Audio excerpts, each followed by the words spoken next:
Hi everyone, and happy Sunday. Hopefully it's Sunday for everybody. Um, but welcome to another stream.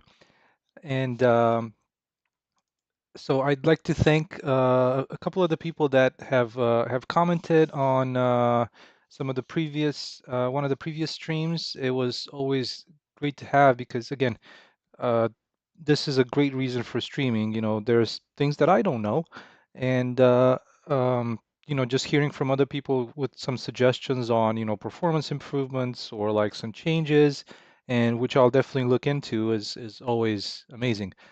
Okay, so from yesterday till today, not a lot has happened. I just didn't do a whole lot. I tried to go and see Venom: The Last Dance. Didn't manage to do it, but still got out of the house, which is good. But I did get to kind of try and work a little bit more on this little area here, and just to add a few more props. Maybe some props used for cover. Like there's going to be this area here is not a safe zone. Like everything inside the town. These are going to be like, you're going to be in between these like fences with the NPCs. So these are like safe areas. So the enemies are not going to attack you here. But inside of this residential area here, this is everything is fair game. So you know it's not safe. So you're gonna have to confront and fight with some of the enemies. So that's why I was starting to add some items around here to help with cover and kind of the player be able to hide behind and kind of come up with different approaches to take down the enemies. Hey, Omokal, welcome, hello. Yeah, so and that's why kind of the reason that I've added some of these buildings around here, kind of just different, providing different paths of kind of going around them and trying to attract enemies, do some like stealth takedowns and such. So that was the plan for today, just to continue work on some of these buildings, just to finish off like the entrances that you would see around here. Let me change the time of day. Maybe we'll make this a little bit easier to see.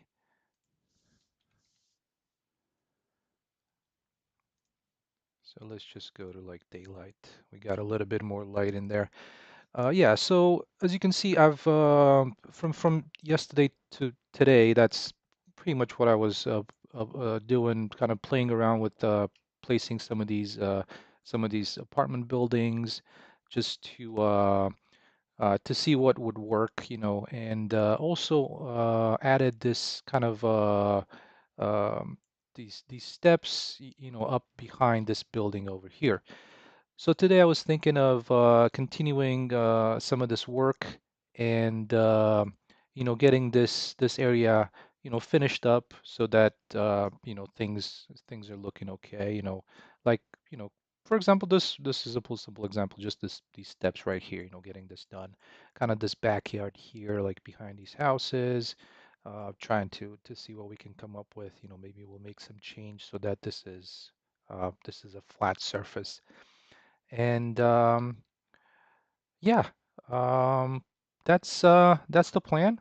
So let's get to it. If anybody has any questions, please feel free to ask, and I'll do my best to answer them. All right, let's get to work. And so let me just quickly set up these decals here, just to move them so they're like on the road and not, on the on the lawn. So bear with me for just 1 second here. And by the way, this is also using that iSCADA tool that I was talking to you guys about yesterday. Just so this is another use of it. Just placing some decals on the street. Yeah. All right. Well, I think I'm gonna start with, let's finish off this backyard here because I've tried to put everything together, just so that it's navigable by the player and the enemies, and we'll try and get this all this stuff around it finished up so it looks like it's part of the environment, right? Hey Avi, welcome. How's it going? How's it going? Welcome to the stream. All right. Well, I think first what I was thinking of doing is I might just change this because I'm not sure if I like the way this is there very much. So I'm gonna try and get this one to be, let's see, I think 10 would fit or a grid of 5. So there we go. We can set it up to about there.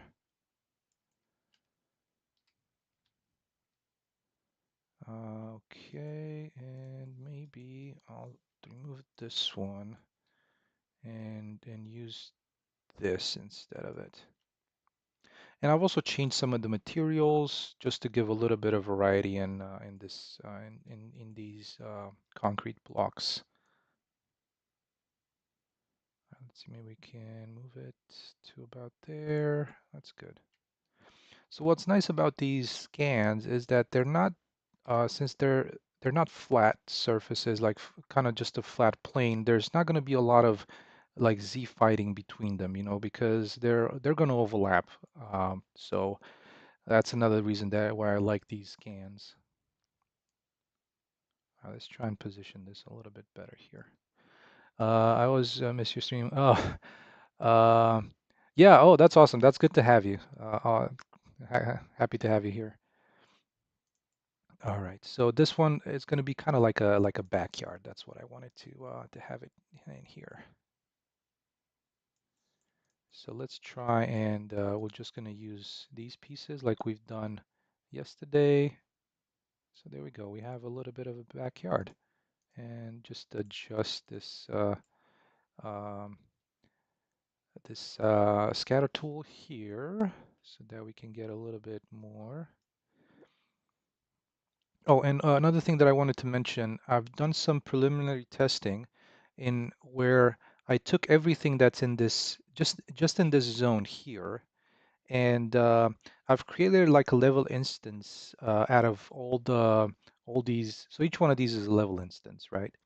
So I've put them all together onto the same data layer asset. And that's somebody was asking me about this yesterday, about either using folders. So I use data layer to organize my assets, just because I can, if I was to go into this data layer, um, actually I don't even need to do that. I can do, let me see, where was it? Or actually, no, my bad. So in the Windows, if you go to Vor Partition and Data Layers Outliner, I have a list here. So I can easily hide or unhide certain data layers. But if I want to select everything under that layer, I can just right click on this and select actors in data layer. So now I have all the actors selected, and I can right click, for example, and create another level instance out of all these actors. So a little bit of a test that I've done this morning is I've created a level instance out of these, and so that way I'm not breaking anything in here. And in that level instance, I went about and I broke all the level instances that are making up these smaller buildings, right? So this is a level instance, this is a level instance, and so on. So I break them down, and then what I did, I created a pack level actor out of all of them. And so that did, at least in this initial testing, it uh, the draw calls were around 5,000, and it brought down the draw calls to less than 2,000. And that was like very, very rough kind of thing, So like it wasn't as good as it could have been, so to speak. And also the other thing that I'm looking into is just like merging these, because again, they're like made out of the same mesh, just repeated mesh a bunch of times. So I'm also looking into that. So hopefully I'll have some more info on what I'm gonna go with, within the next few weeks or so. Kind of like uh, as far as optimization when you have like a lot of assets like I have in my world. And most of them assets that are, modular. Because I mean, that's kind of how a lot of the things on the marketplace are built, just like with modular assets. Like, for example, this one I was showing you guys that it has like a bunch of these like wall pieces, a bunch of like these pieces that have like just windows or like these front pieces. So, so yeah, like I said, there's like a few methods that I'm kind of trying to investigate at the moment. Hey, I wanted to ask you something. I want to make my own game, but so what kind of game I want to make? Oh, well, isn't that that's a great question. Well, I think um, I, I, s- I'm not gonna lie to you, but I started off as a beginner too. So, um, I think the main thing would be um, to make a game that you'd want to play. Uh, that's what I do. uh, on a realistic front, like from a realistic aspect, um, try to go for something maybe simple, like um, I don't even know what a simple game is nowadays, to be honest with you. So my apologies, but I um, I wish I could like give you an example of a simple game, but nowadays even like platformer games are not simple. There's like so much that goes into it. And um, I wish that I could. I, you know, I think a simple game is will definitely be something that doesn't rely on, very complicated like missions and very complicated, back end. So I think a simple game would be something that focuses on a few elements. Like say for example, it's focused around combat, and that's all you do in the game. Or it's focused around running, and that's all you do in the game. So, and you can expand on running, like Avi's just asking about parkouring, and you add that in, jumping, some kind of nice things like that. But um, and also kind of you mentioned you're a beginner. You kind of have to know where to start. Like so you got to think of where you want to start when making a game. And okay, so to everybody else watching this video, I am not a professional game developer by any means. So I'm just talking out of my own experience and lack of game development education. Like I don't have any game development education. I've never worked in a game development company or anything like that. So this is just, um, you know, my opinion as a disclaimer. So yeah, I would think it's first of all, get some knowledge under your belt, just, some practice and understanding of the engine and how things work. And then say, for example, if you're passionate about platformer games, try to create a prototype for a platformer game and go from there. Nowadays, the marketplace has already so many assets that are going to help you build a game. Like in my case, like I rely a lot on the marketplace. And so, look into that as well. But yeah, it's as far as the kind of game, um, it's hard to tell because everybody has different preferences. Like, um, if I this is again just speaking about myself, um, I'm making the type of game that I like to play, So, and I think that's also a reason why I've never gotten bored with it. I keep on going with it, and that's yeah, that I think that has helped me too. Hopefully that gives you kind of a small answer. It's not a whole lot, but hopefully that helps. Avi, a few days earlier when I joined your stream, I saw you demonstrating a little bit parkour system. Yeah, it's still there. So if you want to see it, I can quickly show a few things to you. It's not so parkour, like don't think of it like Dying Light type of parkour, but it's close-ish to it, parkour adjacent. Let's put it that way. And I'll show it to you right now. What if I make escape room kind of game? Oh yeah, there you go. That escape room is actually I was just looking at it at something the other day, and um, there was like escape rooms. It was literally it, and it had a ton of reviews. So I'm thinking maybe a ton of sales. That's great. But yeah, those are extremely popular. So definitely try that. Um, okay, so what was I saying? Avi, yeah, let me show you a little bit of. I mean, like I said, it's not parkour. Don't think of it as, um, you know, what I was saying, like um,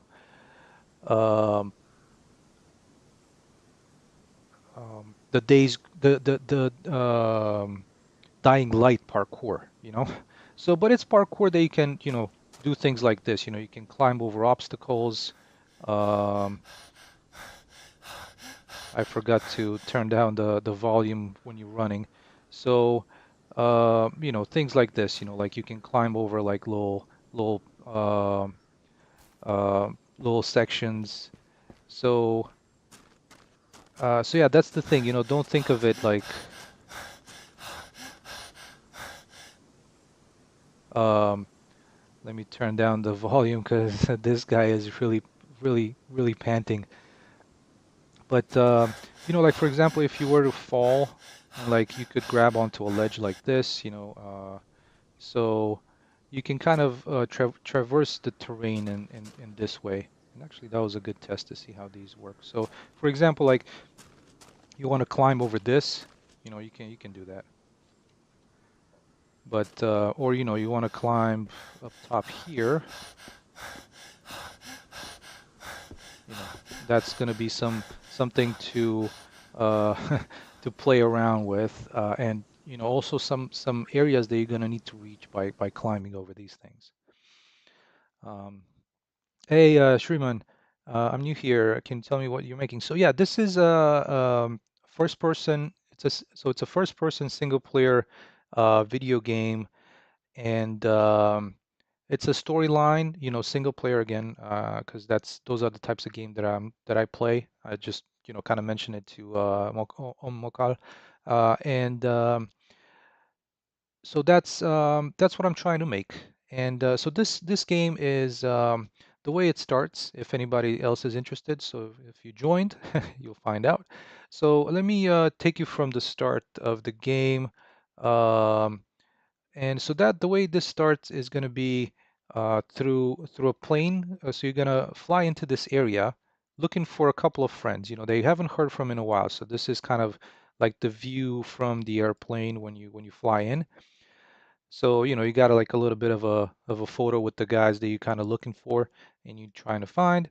Now, the plane is gonna fly into this area. So this is kind of the playable area here, like this square. It's about 2 by 2 kilometers, and so this line here is how the flight is gonna take place. Uh, yeah, the photo is actually really good. I think I just need to make it bigger. It's also like on the screen it looks a little bit worse. But so this is right now I was just playing around with this blind. So this is how the plane is gonna fly, and you're gonna suffer a malfunction, and you're gonna need to jump out of the airplane. So across this line, there's gonna be 3 points that you can jump out of the airplane. And depending on where you jump, the starting missions are going to be different. And they're all going to join into kind of just a single mission thread. But for this demo that I'm hoping to release in a few months here, my plan is for this winter, so December, January, that's what I'm holding my hopes for. And so for that, you're gonna drop right around here, so in this area. And once you drop out of the airplane, that's when the game starts and you get the starting missions of the game. Um, so what the bad guys have done, they've separated this town area into 4 zones. So these are like you'll see that, and right now this area is really busy. So my apologies, it performs a little poor at the moment, but and I need to move a little slower if I can. This is a bug in the engine that it sometimes doesn't really take. All right, so in between these areas, this is going to be like where the enemies are going to patrol, and the NPCs, the NPCs that you're going to get the missions from, are going to be inside of these safe zones. So they're kind of lined up around here. They're going to be lined up around the inside of the buildings. So this is kind of one of the insides around here, going up the stairs. So a few more of the NPCs that are going to give you missions are going to be around here. Um, Also, they're going to be around the hotel area. So the hotel area is, let me see, where is it? It is right here. So this is part of this is the hotel, and there's also going to be some friendly NPCs out here. I've just kind of moved them around and placed them, and uh, between the buildings, between these safe zones, because you're going to need to travel between the safe zones. Um, you're going to have a few ways to get between them. So one of them is going to be the zip lines. One of them is going to be like kind of the sewer system. So there's going to be like a sewer system in the game that you're going to be able to crawl through and get um, to each one of these zones. And yeah, some of the zones you're only going to be able to go through by, whoops, did I get lost or where was I? My apologies, guys. I think I got lost. Oh no, it was through here. Um, so Uh, and this is really dark, but this is how you're going to get from your fall point outside of the town, and you're going to kind of crawl through into zone one, and this is going to you're going to meet some other NPCs that are going to give you some more missions, and you're going to be able to move into zone two via like a zip line, this little building here, down the steps. Um, and through the building, and this would be zone two. So from zone two, you'll be able to use the sewer system to get into zone three, and then from zone three to zone four.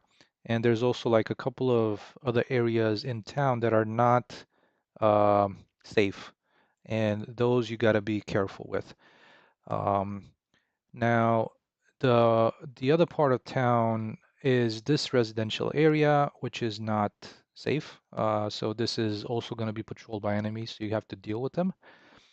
But yeah, while in town, in these zones, you won't be able to shoot. So like you're gonna unholster the weapon, and at that point, these zones are only for like interacting with the NPCs and getting missions. Um, he's too tired to give him water. Yeah, and thank you, Avi. And it's definitely like the realistic parkour. I love the mechanics in Dishonored. I mean, yeah, Dying Light is a lot of fun. I mean, I'm a big fan of Dying Light. A huge fan. Like I've played both of them multiple times, and I love it. But yeah, I mean the parkour is definitely flashy, definitely not viable in like real world, but it's fun. It's a lot of fun. I love it. Um, and but it would take a whole lot of time to implement, and this game does not have that verticality like that you see in Dying Light 2, where you have like all the big buildings they got to climb on, and you got the zombies chasing you, and you got to like run across the obstacles like at like super speed. Um, and Yeah, I don't have that in here. So Wakal, did you make that alone? Yeah. So I do rely a lot on marketplace assets because I couldn't be building all of this by myself from zero. So for example, this package here is like the town shops, and of course it's not the same level anymore because I completely created something new from those buildings. But there's like this I think it was called like a desert gas station here, then like a laundromat there, like a little convenience store here. So yeah, just trying to build all these assets into like a kind of a livable world in a way. Hey, Andrej, what are you doing in your game? So, in the game, so once you did you just join or did you hear anything I was saying about earlier as to how you start the game, like through the plane flight and why you're in this area? Yeah, so as I was saying, like you're looking for these two friends that you haven't heard from in a while, so that's the reason for you coming into this world. And of course, there has to be some kind of event happening that you get stuck in this world. And a lot of games use the plane crash, but I in during the flight, you'll feel like you're kind of interacting with the plane. So during the flight sequence, um, and I should be like revisiting this a little bit just so that I can also show you how the plane flight works and how the jump out of the airplane works. So I'll need to revisit this because I think I haven't tested it in a while, so it might not work properly. But I do bug me next week, and I'll show you. Yes, I am the only developer, and I am working on it part-time because I have a different day job, and there's like everything else that comes with like life that has to happen as well. Um, so as far as how long I think I will finish, so my plan is for this winter to have a demo, and I'm working as hard as I can on that. Hopefully nothing will interfere. But the game itself is still going to take a little bit longer. I can't really tell um, right now. But luckily, work hasn't been extremely busy, as in, you know, I'm lucky enough that when I finish the day, 5, 6-ish, I can work on this, but um, that might change. So hopefully it still stays the same and I can spend the time on this. But I think at least a year before like the game would be finished. That's on the very low estimate. But yeah, so and I'm sorry that I couldn't give you uh, more of a better estimate. But I do have I did manage to spend the time to create a Steam page or like to apply for a Steam account and get that approved, verified and all that. So I'm hoping that within the next few weeks to actually finish the Steam page for it and kind of give like the written background of how how'd you get into this world and what are you doing here? And a little bit more on like the enemies and uh, you know, not giving away the story, but why is this area like this? And so so yeah. Oh, hey Atlantica, welcome, welcome. But Andre, hopefully that gives you a little bit of an idea on the timeline, and yes, I'm the only person working on this. Happy Sunday. Yeah. Copy paste. Uh, so yeah. Well, again, if you guys have any other questions, do let me know. Um, and I can show you.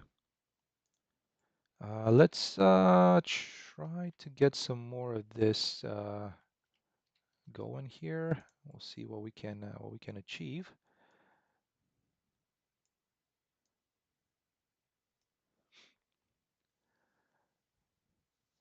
Oh, hey, I'm currently working on a horror game, and in my opinion, how long should I take me to make it so that it's not too complicated? Oh, I see, I see.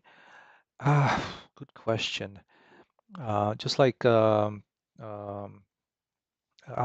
was asking a little bit earlier, um, like as far as timeline, um, it depends. Like there's a very big range when you're thinking of a horror game and what do you want to put into it.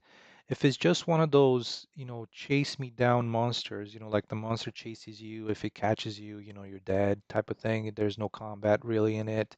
Um, there's no like very kind of structured mission things in it. Um, depends also on your experience. Um, I would say about I don't know, like I wish I had the experience to tell you, but I think if it's longer than 2 years, it might be too long. But again, it highly depends on the time you can put into it. Because like if I would have had the time, I might have been done by now. But like I said, um, bills got to be paid and mortgage got to be paid. But um, but yeah, it depends on the complexity. It really depends on what you want to put into it, like as far as the game goes. I know that was a kind of a non-answer, but it is a really hard question to answer, like um hey Rocket guy, salud salud, welcome welcome. Doing good, doing good. I'm not sure when was the last time you joined, but the world is getting bigger. Like the town is getting close to being done.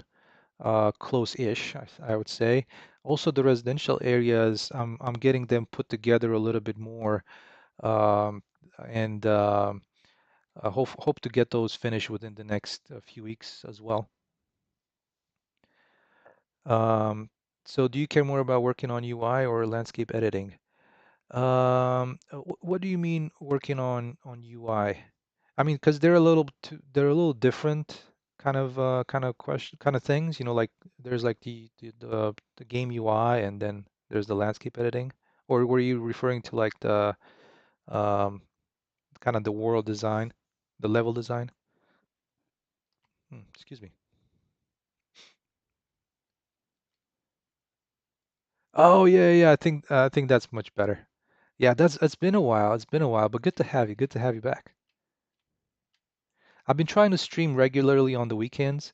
Um, I'm hoping that it works for as many people as possible to be able to join, like from from everywhere in the world, or at least as much of everywhere in the world as possible. But good to have you. Good to have you. All right, let's see. What do we want to have here? Maybe we want to have something on this side. I think that might look okay, like this.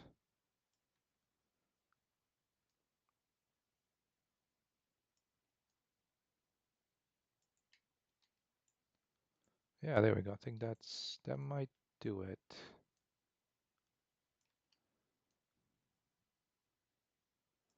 And we'll continue this on this side.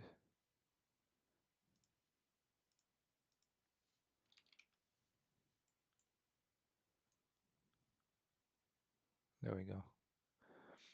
And what's nice about these is that the texture itself, being that it's projected, it's gonna match with the tiling for the other ones that are smaller or not so small. So the state of the game is I'm actually getting really close to having a demo, and so I'm hoping for that to happen within the next couple of months or so. And right now I'm focusing on finishing the areas that are going to be opened up in the demo for the player to navigate. And um, yeah, so that's where kind of most of my focus is currently going towards. But most of like the mechanics are almost all in place, when it comes to like combat, shooting, and everything like that. So no job hunt, I've been happily employed for the last 10 years or so, luckily, But so yeah, no job hunt, thankfully.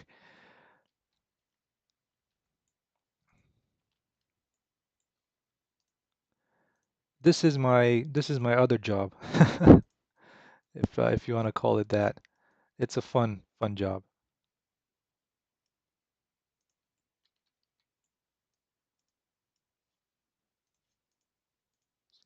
like smooth this out a little bit. Can we?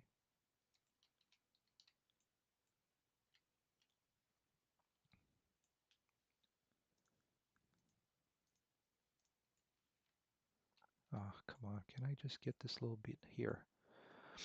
Um, well, um, I wasn't necessarily trying to get into it. Like I was open to opportunities that might have happened. Unfortunately, nothing happened. So yeah. I mean, I'm I'm still happy that like I said, my day job is not putting too much stress on my life, which is which is always good. But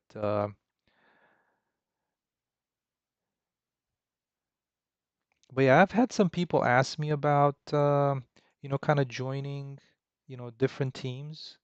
But but again, once you have a once you have certain expenses, um, I wish we could all like work on the things that we're passionate about, but like um, the electric has to be paid, the mortgage has to be paid, so it's sometimes it gets a little tough.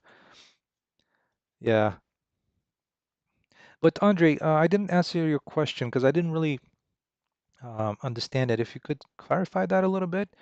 Um, I mean, if you or also if you're asking about if what I like to do during the streams, I mean it's pretty much I like to do like the level design because it's visually more pleasing than just me fumbling around with blueprints and trying to figure things out. We sometimes we did some blueprints and I think last week we did something simple, so that was pretty fun.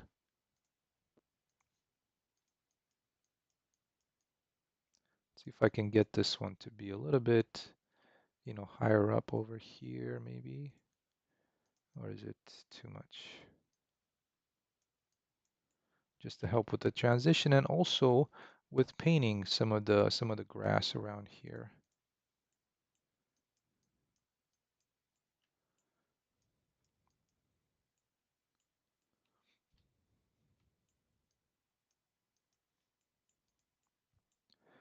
Um, hey Imran, welcome, welcome. Well, good to have you. I'm doing good. How are you? If if robots and AI were running, excuse me, um, until Skynet, yeah, we'd have hobbies for jobs. I wish that would be the case. Like if you think of, I'm not sure if we have any Star Trek fans on here. I'm a huge Star Trek fan, and that was really one of the things that I really liked behind Star Trek. It seemed like, um, yeah, aside from like the Federation and people like serving on the Federation starships, everybody was like kind of pursuing things that they were passionate about and like um so I definitely like that concept. It's I think one way or another we're probably going to get to that point. Fortunately or fortunately, I don't know yet. It's going to be a matter of what we're going to do with it, which is going to really count. Yeah, exactly, exactly. So um I wish, I mean, it was, to me at least, watching Star Trek, it felt like a really good society in a way. At least to me, that's how I felt about Star Trek. But but it also takes place in what, like, year, I can't remember because they always have a weird way of telling you the start date, and I could never understand what the start date was about. But yeah, and that's the other thing, there were a ton of wars, and even and and they were still happening. So that one, it's kind of highlighting, the fact that we're not gonna, I think we're probably not gonna get rid of wars ever. But yeah, But it's like a series that I really like when it comes to that, uh, like the way the society is in a way, like, just pursuing some hobbies and stuff, which is a great concept. I'm not sure, like I said, well, I'll definitely not see it during my lifetime, but one can hope it's gonna happen. I don't know.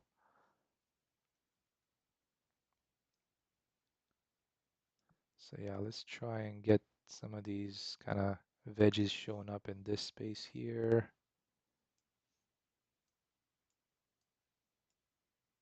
There we go. Maybe a little bit less instances. We don't need that many.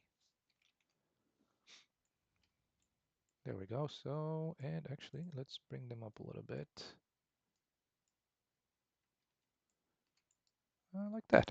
Okay, that's actually kind of cool. Now it fills in that area, I think, much better.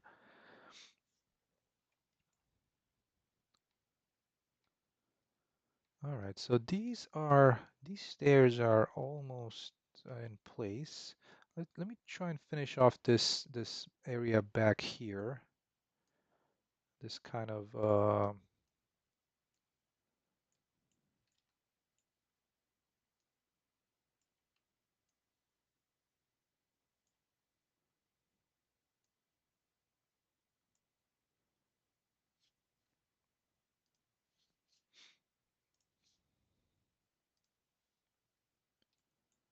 there we go. And we can also kind of fill it in with another parked vehicle or something on this side. So I do have a few other vehicles. These are not just the ones that I have, but again, just an item that could provide some cover or something around there.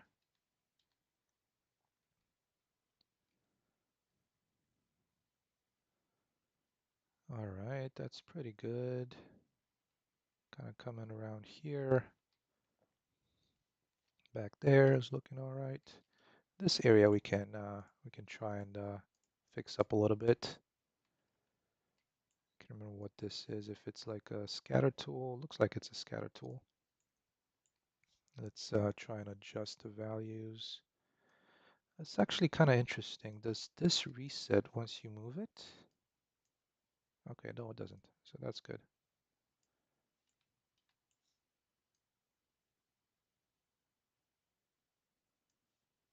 Gonna try and have like a little bit of kind of just planters or something because you can't really, since that you can't really paint.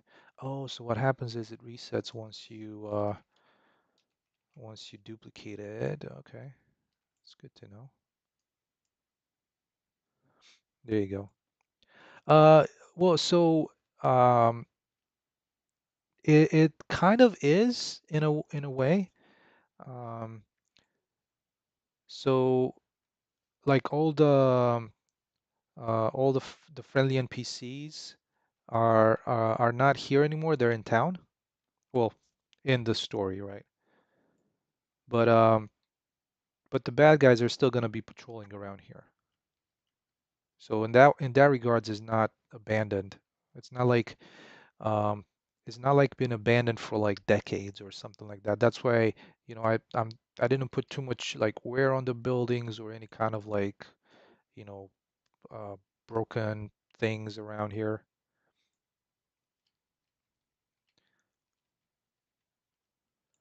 So it's kind of, and that's why I'm saying it's not like it's recently abandoned, so to speak. Like this is like weeks or something like that. It's not like like decades or uh, hopefully that made sense. Because like the events that are happening in the game, um, they're pretty recent. So um, the people they haven't heard from, and that's kind of the reason why you're coming into this world. Those two friends, you haven't heard from them in a few weeks. Maybe a month or two. So you're trying to okay, we're gonna fly in and see if we can find them. And that's when your plane malfunctions, you crash, and then you're going to start looking for them. And the first thing you're gonna be exposed to, especially if you like for the demo, like the crash site is gonna be next to the town, so you're gonna be exposed to what's in the town. Now another crash point is gonna be farther out, so you might take the route. Of course, the initial missions are not gonna direct you to the town, um, to the the town over here, but more towards this area. Yeah, so it's not like they disappeared. They were moved over here by force. So that's why this is kind of like kind of like camps. So they got brought in here. Um, and for what reason, we don't know. That's why uh, uh, the player needs to find out.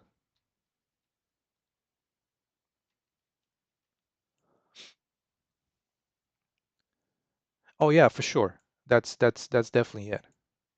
And that's why, whichever fall location you're going to be at, that's kind of the initial discussion they're going to have with the first NPC they're going to find. So they might be a little vague at first and just send you over here, like especially when it comes to this place here, because like from here, your starting mission is going to be to get into Zone 1. And you're gonna see a few, like that, the this zone is locked down, and you're gonna find all the NPCs in there. But like on this end, there's only gonna be enemies. So that's gonna be like the little bit of a difference.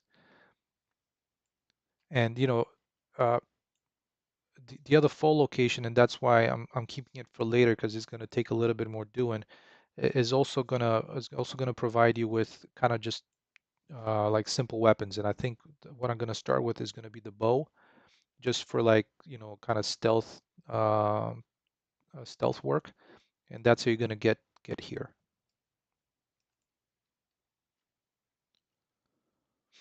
All right. So let's see if trying to think, maybe we can do something over here, kind of like a little bit of a bordering thing. We'll see. Hopefully, I'm not going too crazy with these.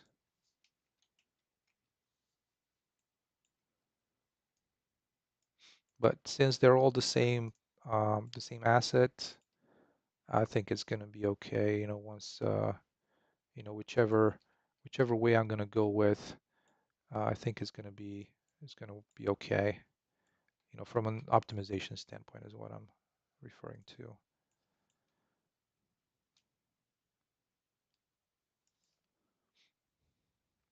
All right, so there we go. We have a little bit of that.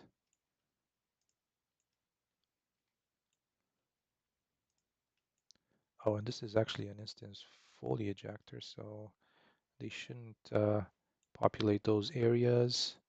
Let me try and just paint out the mulch. Oh, I did not want to delete that. I just wanted to hide it.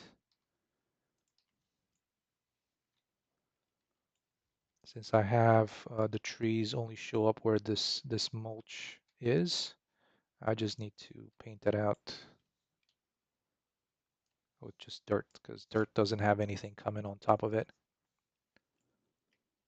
So the next time we resimulate the vegetation, it should work.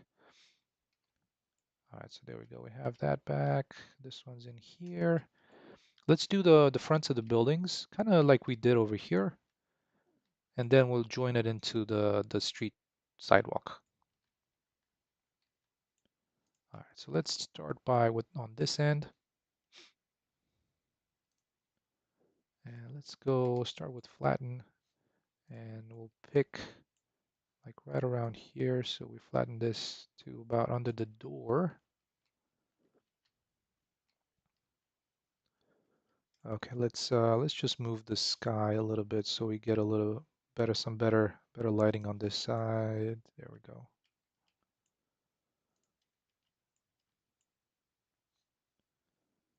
And maybe it needs to be a little bit lower to about there. Maybe that's a little too much. Let's lift it up a little bit.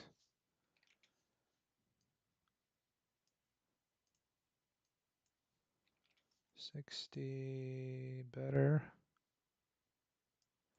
Okay, I think that's pretty good. I'm also trying to see how it's going to work with the street. I might need to lower it a little bit.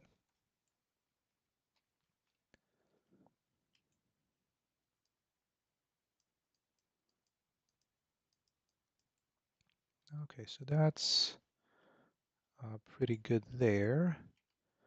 And what we're going to use is pretty much the same thing that we have on this side with these pieces kind of transitioning between different level elevations of the map. So let's try and use that in a kind of a similar fashion on this side.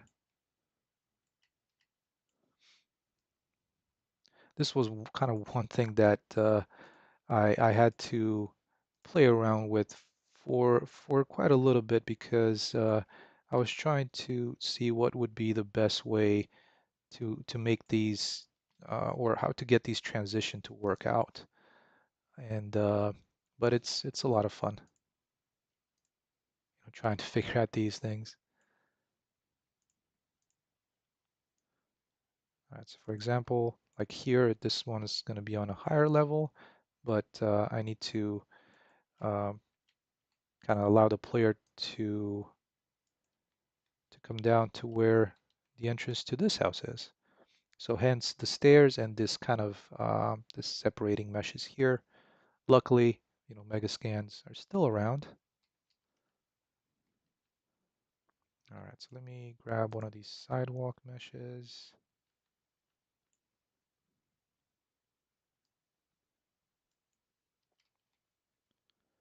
And see how we can place it here.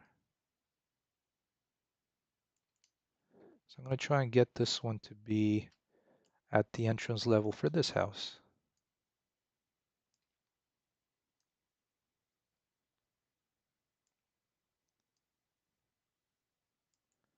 So somewhere about there. And that one goes to there.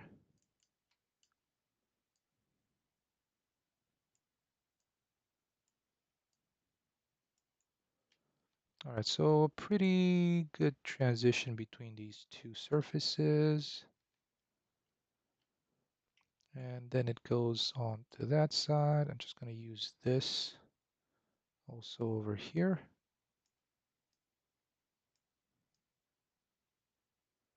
Let's see how we can place them.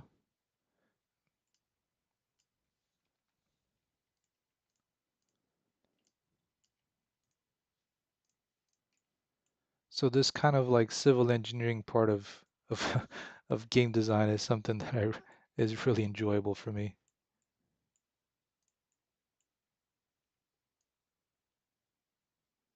Okay, I think that might be a little bit better. Let's see if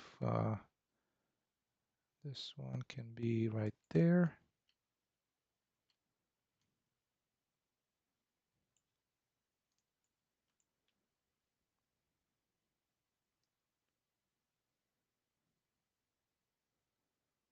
We might need to push this street off to the side a little bit because, once I sculpt using the splines, um, is it might, like if you look on, I haven't sculpted it in a while, but it's not going to be like from here straight down.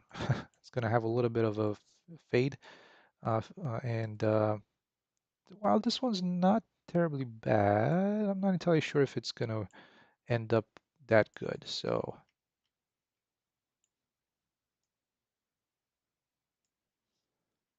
actually, this one, I'm trying to just trying to keep things um,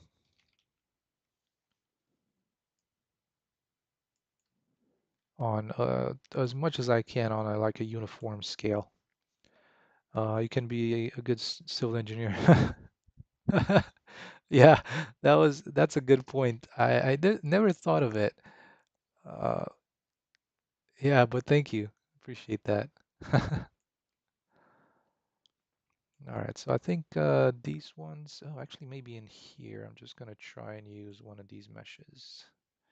So I think when it comes to the streets and everything, I got maybe 6 or 8 different meshes that I use throughout. Just trying to keep things as um, try to use as little, as small of a number of these as I can. Let's see. They're kind of, color-wise, they can work pretty well together, I think. That's close enough, I think, for me. Okay, so that's good. I what I'm thinking might be this could be it's on the same level with this one, so that I'll keep it there. And let's try to get this back alley set up.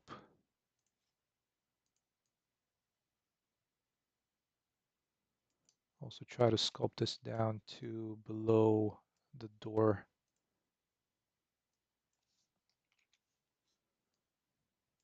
That's a little too much. Let's do 75.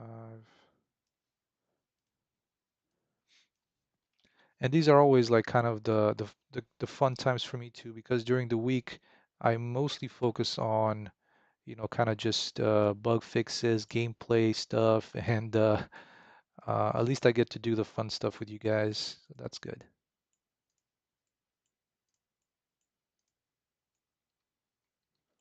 And actually, let's sculpt this down to about here, and we'll get one of those, like kind of a building foundation on that side.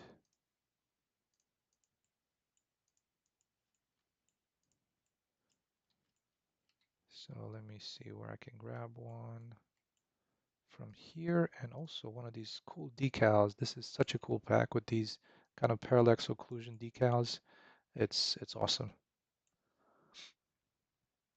Hey Nico, yes, of course. That's definitely the plan. The Steam page has been approved, so I hope uh, to get the kind of the game details on there, and you know, because I'm gonna need to have that ready for when the demo is ready. So yeah, I'm definitely planning for it.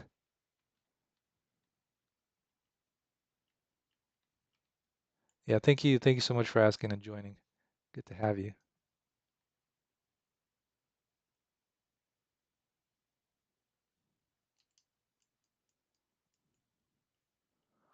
Oh, thank you, appreciate that. Thank you so much.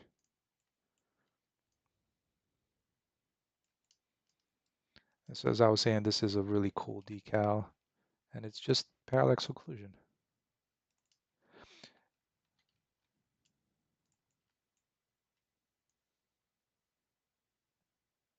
Let's get this one in here and try to get these to be at about 2 or maybe 2.5 in scale. Oh, no, I did not want to do that. I just wanted to lower it down to about there.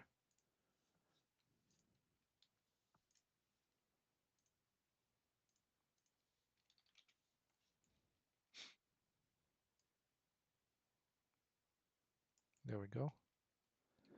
So that's a little bit better.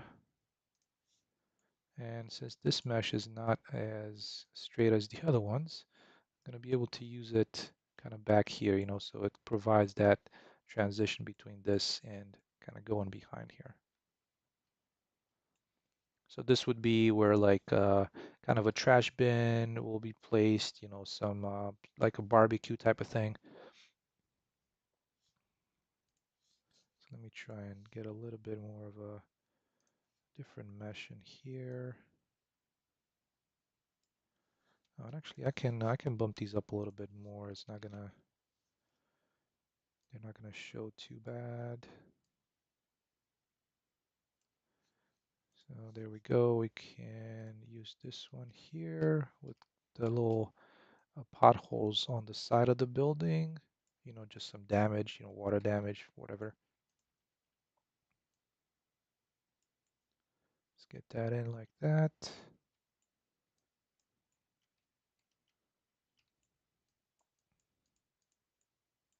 And again, like I was saying, this is the advantage of having some of these meshes because they provide that transition between.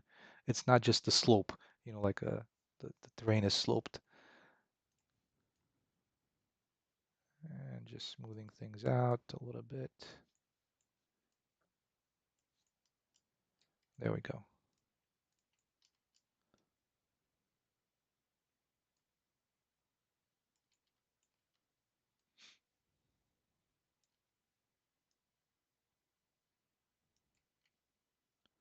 Like that. And let's just bring it in a little closer. And we'll sculpt this down a little bit just so that we can add some like a little bit of a decal that I was playing around with for the puddles. So we were playing around with the decal yesterday to add, things like this. Please avert your eyes from how badly this mesh is and optimized. Let's see, can I select this here?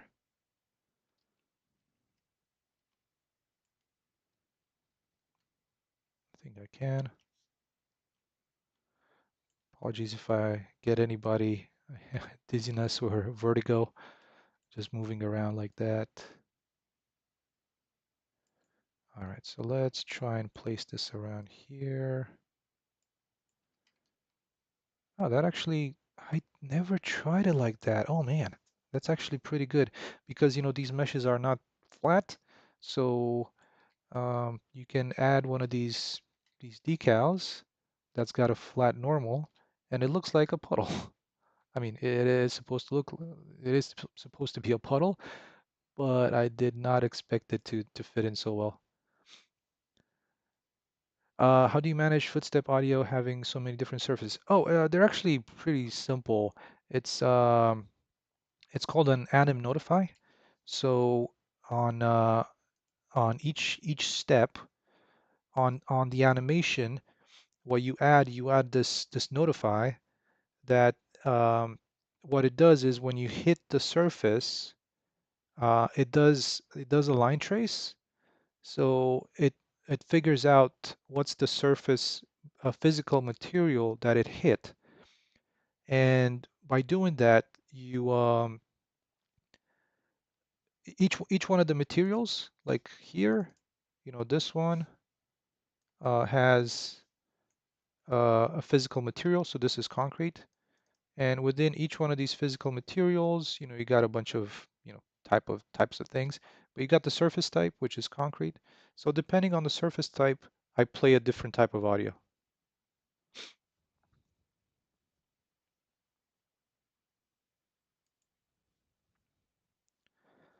So that's why I don't have to read into the material too much. At least that's how I do it. There might be better ways. I don't know.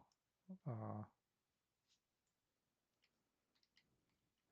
but yeah, um, that's what I do. I have a bunch of these. I have like concrete, fabric, let's see, glass, gravel, metal, mud, and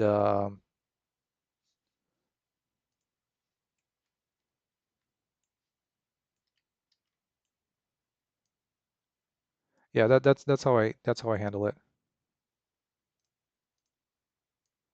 Let's try and get this.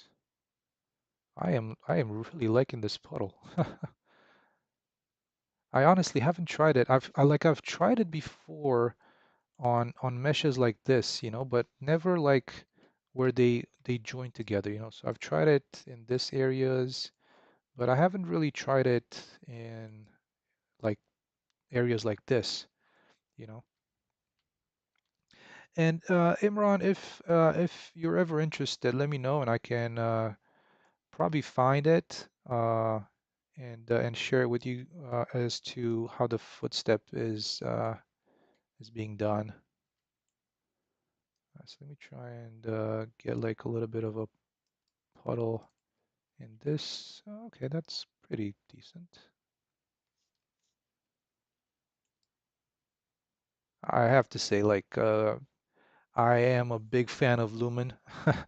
uh, but like, if Lumen would have been available in 4.27, I would have loved to have it because 4.27 was so well done for performance. If they just added Lumen to it, it would have been, the bee's knees or, whatever. But yeah, I think because between Lumen or no Lumen, there's not that big of a performance difference, at least in my project right now. So I'm only assuming that if it was on 4.27 where performance was already better, just having Lumen, you know. But but yeah, I'm still, like I said, I'm still working on optimizing this. So it's still the battle is still going. The work is still going. Let's see, what do I want to do for scale for these windows? They kind of feel a little too big. I'm going to try and kind of place them between these two lines of bricks. Um, how would they look if there's like different scale? Nah, not usually. They don't usually do that. So let's do the same here.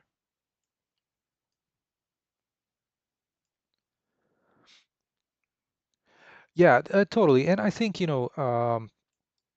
they've been iterating so fast through Unreal 5 that I'm only hoping that things are going to get better.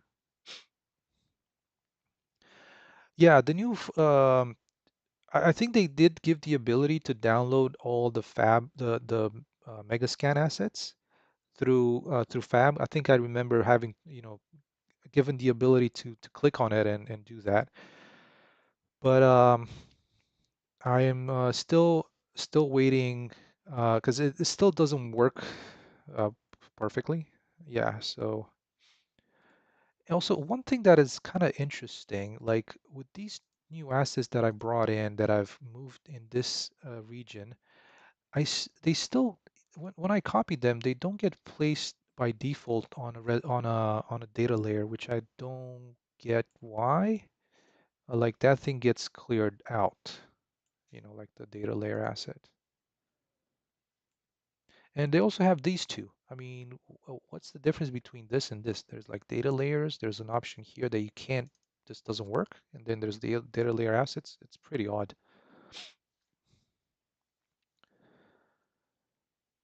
Yeah, so Atlantica, it is free, and they you didn't have an option to like you know buy all the assets, but I think now when I logged into Fab, there's an option. And sorry for taking a quick detour here, but there is a thing once you um, I think once you go to Fab, yeah, so see, like here, there is an option to get all Quixel Mega Scans for free, which I think, and this is what I've done, as you can see, claimed. So I think that's where you can like claim all the Mega Scans and yeah, like just like Imran was saying. Oh, hey, Legends Never Die. Welcome, welcome. So the trees that I have, they're from a package called Nordic Conifer Biome. So I think in Fab, if you were to look for it, it's like this Nordic conifer. So it's this one here. As you can see, really good reviews. These guys have some really good stuff, and really happy with it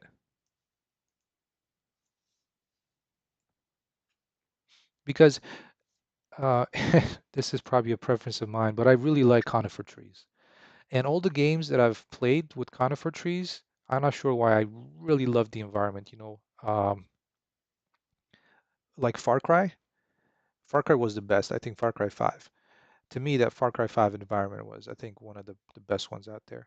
And then Days Gone. So Days Gone was a little bit more arcade-ish because, there was a lot of, driving your motorcycle, but it was still awesome. And knowing that it was done in Unreal, if I'm not mistaken, I think Days Gone is made in Unreal. That was I was like, oh yeah, this is awesome that they have that. Yeah, and the storyline, I think it was probably the best one. So I played 4, 5, and 6, and um, like I enjoyed them all, but I felt like uh, it was easier to get into the storyline of 5. A little bit. I think I think they were more familiar with the environment, right? Kind of the cult leader in the States. The developers are kind of Westerners. Um, the the other two, like 6, I really enjoyed, but it took me a while to get into it. So I haven't played New Dawn actually.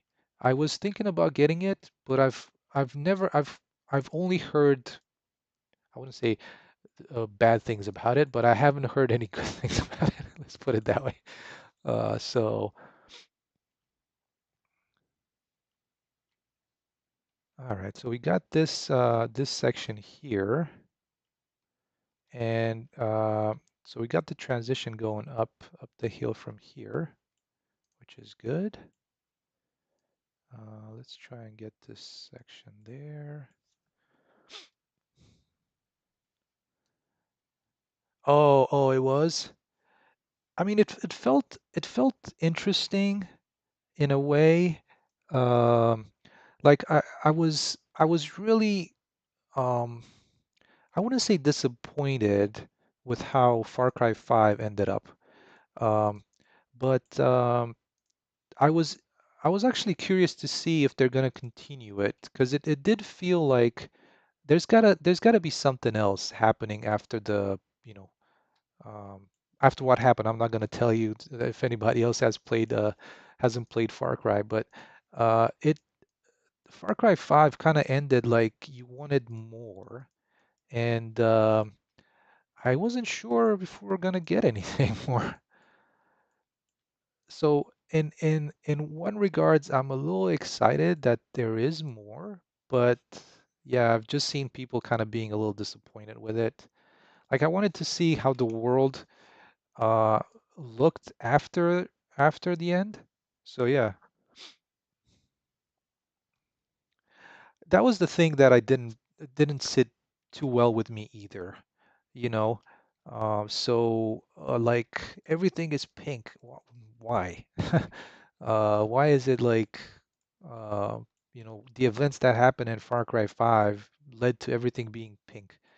So that was a little bit like the color choices were a little bit too much for me when it comes to the environment. I feel like from looking at some trailers, like the characters felt pretty good, like the enemies, like the people that you're kind of fighting against.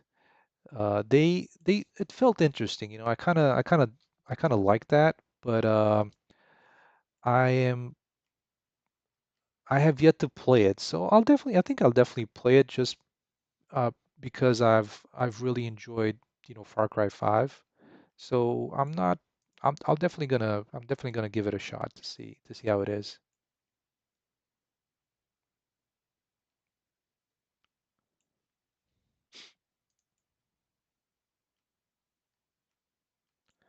And my apologies. I think I got a little bit of a stuffy nose, so it might sound like very very nasal when I'm talking.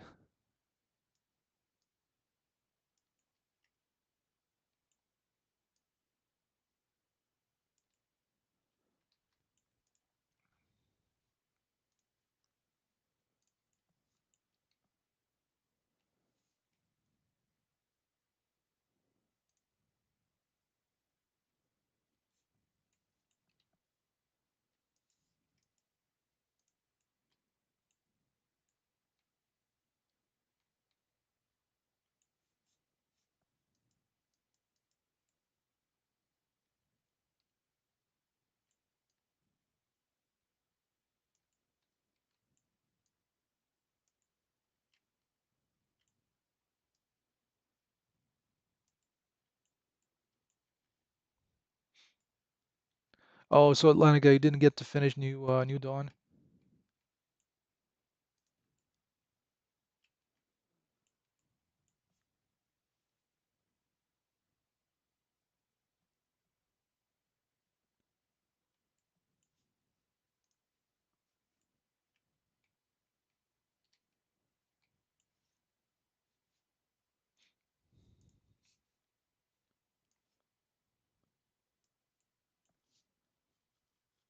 Oh, I see. How long is it? Like how long would you how many hours would you say you played? Because if I mean if you got close to the end.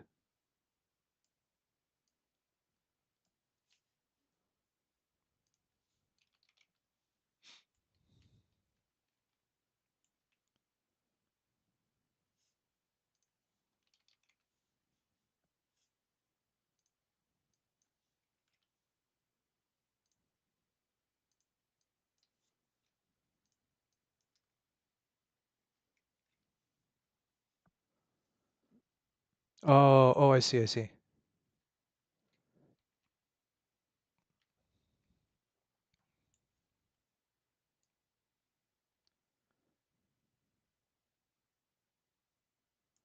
Yeah, I'm kind of miss being excited about a new video game coming out. It's been a while since I've had that. I really had some high hopes for like I was mentioning, Frostpunk 2, but unfortunately it seemed like I was, you know, I get they try to go a new route, so that's awesome. But I guess myself and quite a bunch of other people, if you look at the reviews, I think they were hoping for like a continuation on uh, Frostpunk. So that was one thing uh, that I was a little bummed out by. Oh yeah, that's that's one of the reasons too, like building our video games, definitely. I like that. It's and to me, it's also like a lot of fun doing it because it's what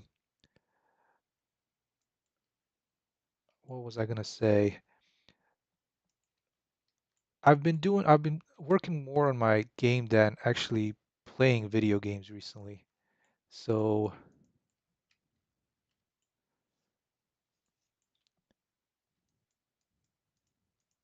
so maybe that's also part of it.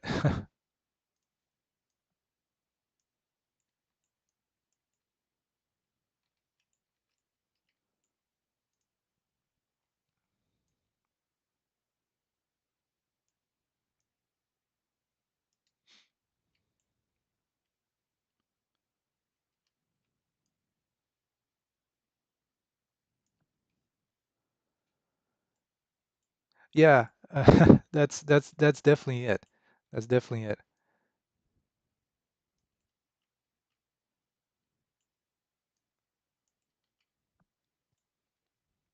Yeah.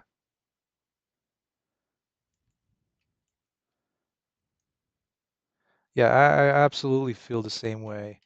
It's I get more enjoyment out of doing this than playing a video game.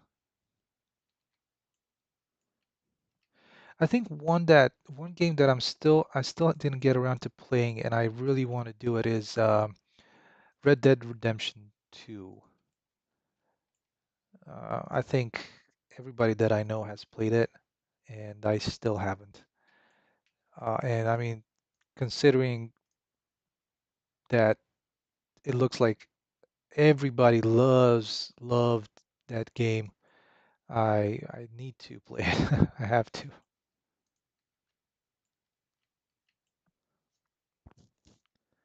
Hey, Legends. I'm new at making games. I need good resources to learn it. Lots of videos on YouTube give out bad methods, a way of stopping. Yeah, that's definitely true. I feel you on that. And that's why another reason why, yeah, I was working on creating some tutorials for things, but then I kind of felt like there's already so much out there that I just don't want to muddy the waters anymore. I mean, or muddy the waters more than they already are. So, I mean, I think, doing these streams and, people every now and again might have some questions, and at least I can tell them, hey, you know what, this is how I do it, and not so much as creating a tutorial on this is how you should be doing it. But because there's like a lot of, everybody does it in a certain way. So I hope that, with some of these streams, it's a little bit helpful for people. Oh, thank you, thank you. But again, just with the disclaimer, this is how I do it. Add it in. But yeah, I mean, I try to share what I'm doing in in a way, um, like, because yeah, I mean, I'm in the process of building a video game, so why not share some of my struggles or some of my uh, I wouldn't call it successes, but some of my, okay, I've figured out how to optimize this thing, and this is how I do it. I'm getting a really good result. Try it, see how it works for you. But just sharing that with people. Hey, Dilion, uh, or Dilion, I'm not sure. Hopefully, I said it right the second time. Sounds better the second time. Oh, thank you so much. Thank you so much, bro. I really appreciate that. Thank you for commenting. It's always good to have people on here saying something. Um, Yeah, so what did I want to do? I wanted to do a little bit of just a tiny bit right there on that corner. Maybe it wasn't even needed, but yeah, so let's try and get a few more of these meshes going down to this corner. And I'm hoping if we can get this corner done in this stream, I've I've done my part and or I've done what I set for to do during these streams. But while we're here, let's see how badly when I sculpted this when I use this spline to sculpt it. Let's see how bad things are gonna get. Hopefully not too horrible. So maybe to about there. And I wanted to move it to the side a little more.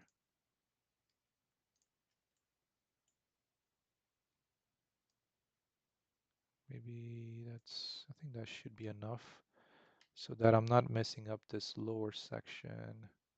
Let's see. So I've been working on it for about six and a half years. But that is, kind of starting from zero with Unreal. I've had some practice for a few years, well, for more than a few years. Like 5 years, I was in CryEngine. So I did come into Unreal with some knowledge, world building related, but not so much as the kind of the mechanics of blueprints and not so much as how AI is done and a lot of other things that I have to like kind of learn along the way in these past 6.5 years. So you can say, starting from zero almost. But luckily I do have so my day job is software engineering, so I do have some knowledge of software programming, as I was saying, enough to be dangerous. So that kind of helped me at least on the mechanics, adding, like gameplay and creating all of that, and also, implementing some of the packages that I found on the marketplace into my project, from the, visual scripting coding standpoint. Hey, Amacron Studios, how'd you build the level design for this map? Are you using any layout reference or just building the town as you go? So The way I did it was I started off with like the layout as how I wanted the streets to be, so I wanted to have this residential area off to the side of the main town, with the motel on this side, like a little bit of a warehouse, just trying to simulate a little bit of how a town would be. And after that, I just started looking at different like reference photos, especially when it comes to like back alleys like this, like kind of um, behind buildings, these kind of ramps, going around, through back here and just some of this stuff. Um, these streets around here, placing like a gas station around town, some back alleys behind some of these kind of apartment buildings, and after that, so they were like kind of a high level. Excuse me, excuse me about that, guys. So it was really kind of a high level thought on what I wanted to build, and then I just started putting together and just creating some backyards like this, and a lot of it just kind of comes from whenever I walk around town and I just like look at some things and I'm like, oh, okay, that kind of looks cool. Take a snapshot and just try to use that. Um, this area here is this part is purely out of my head. Like what's going on here is completely out of uh so that's why I like it. Hopefully people like it as well. But it's uh, the placement of the buildings. Oh, excuse me about. Hopefully I didn't blow anybody's ears out. So the placement of the buildings, I try to kind of, you know, uh, put them together like this, like to the side a little bit. There's a lot of buildings, especially um, that are not just like a completely one chunk. Like for example, I'm not sure, like say like this, you know. So they're not all just like this. So I've tried to add another one to it, and then one on this other side, kind of having like a sloped roof, step back a little bit, just to give some variety. Yeah, I'm gonna have some singular ones like this, with like a little bit of a back alley back here and back here. But a lot of them I'm trying to also kind of put together, like join them together like this. The developer of the package already had some of these that are kind of put like that, but you see, like in town, I do have some areas where these are just like disconnected, like these ones over here, with like a little bit of a back alley behind them. But for example, these ones, I kind of try to put together next to each other, and then, have this one be a little bit taller.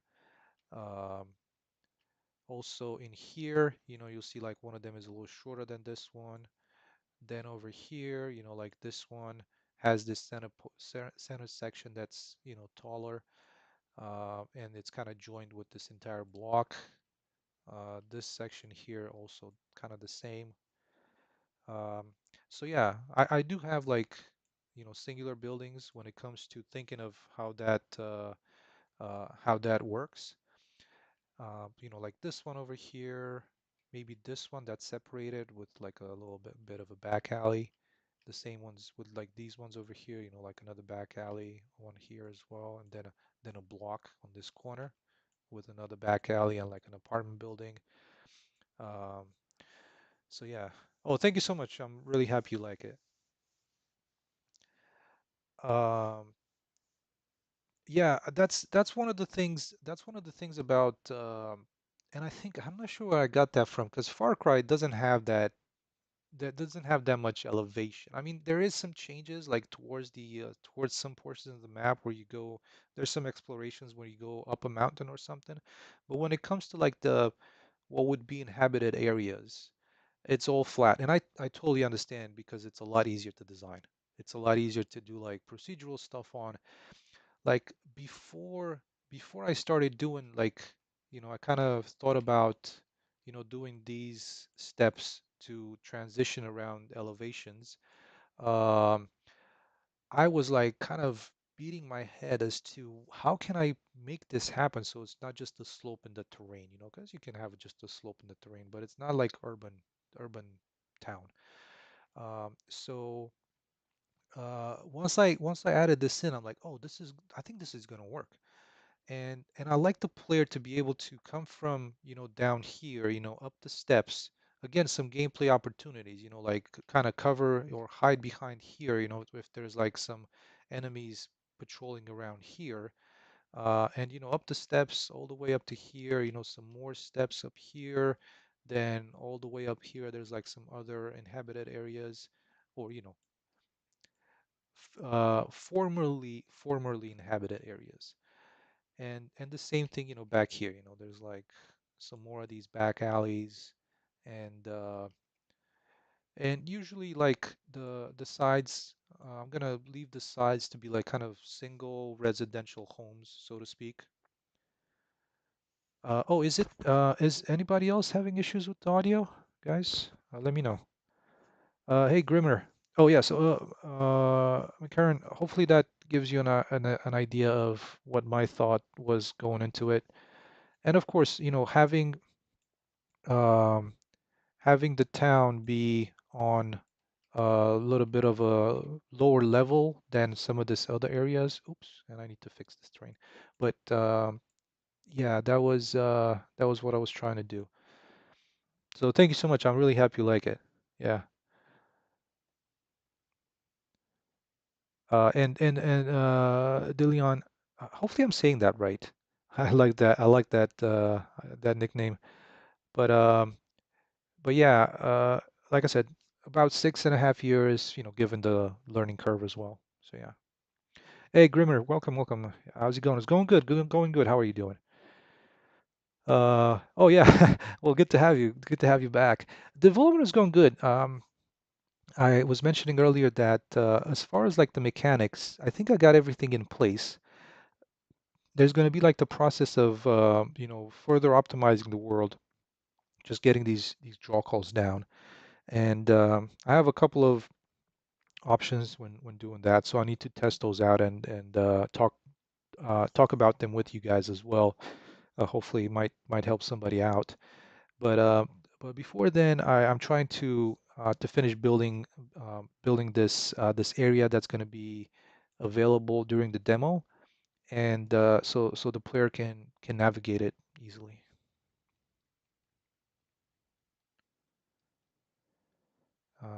Yeah. So not sure when you last joined, but the AI has become quite a bit smarter. It will investigate sounds, like if you were to fire the weapon, and it will, it would chase you down. There's like safe zones, so if you enter a safe zone, it's gonna ignore you, so it's just gonna continue patrolling.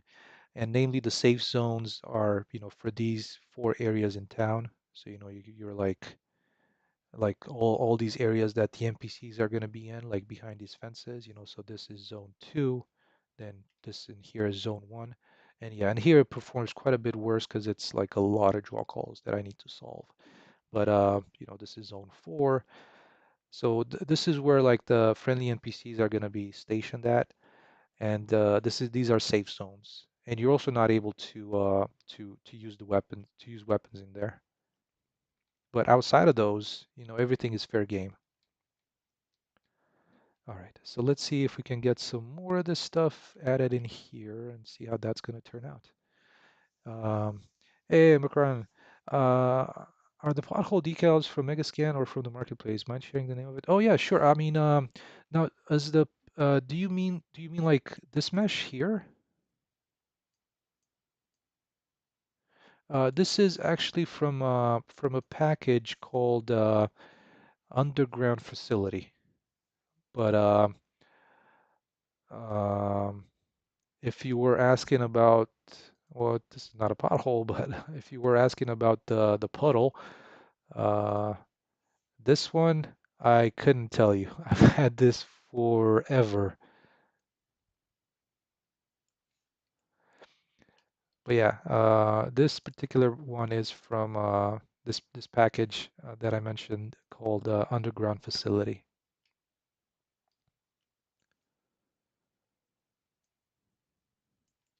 So I've been trying to use it as best as I can, trying to not overdo it because you'll be able to tell that hey, there's that pothole again. What the hell? These guys can only do one type of pothole in this world.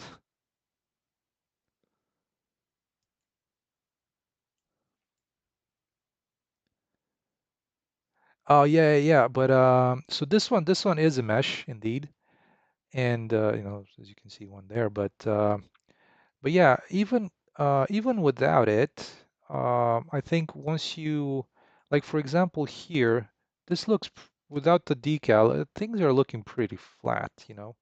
And there's also like you can tell where they meet a little bit too much. I mean, not, you really have to look for it, but like around here you can tell it a little bit better. Um, so, but once you have this decal in here, it really helps kind of removing that line between them.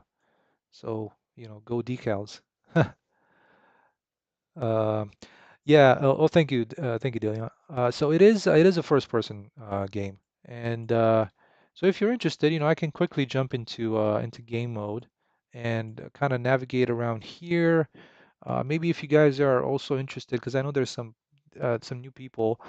Once I finish off this area, I just wanted to get this done. I can jump into a test level and show you a little bit more on kind of combat, how the missions are being presented to the player, um, like zip line interaction, crawling, some more of the mechanics of the game. In a way that there's things in there. That's what I meant.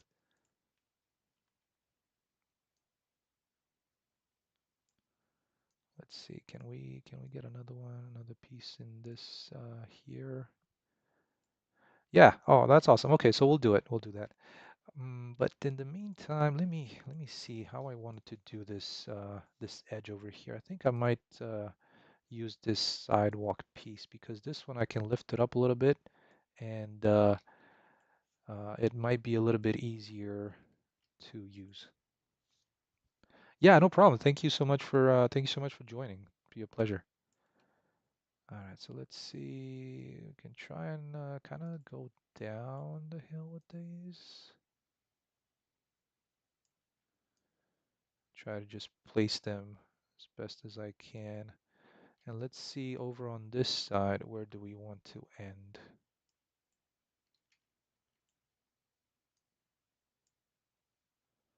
Where would the sidewalk be? Maybe here. Okay, so this is about where this one is at. So I think we could do it to about that point. And this one is a small slope, so I think we can lift this up to there. Okay, I think that should be fine.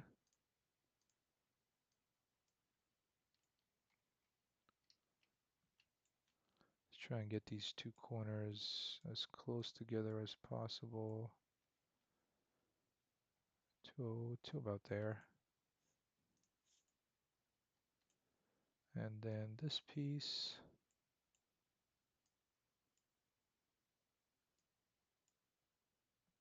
there we go. Oh, too much. There.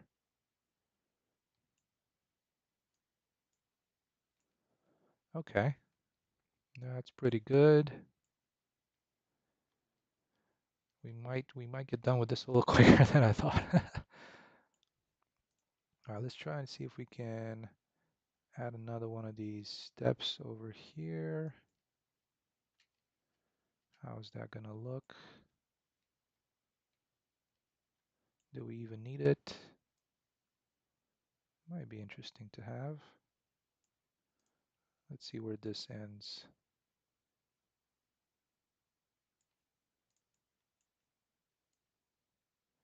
Yeah, I think we can have a couple of steps in here. Whoa, where'd you go? All right, so that to there, and I'm gonna try and also use these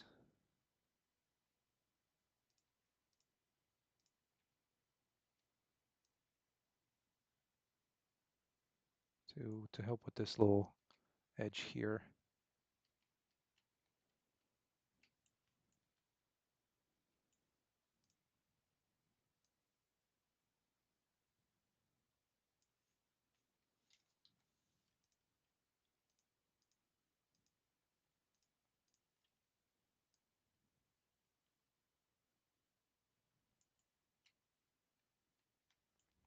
There we go. And this might just, oh, that's actually, and I did not plan for this.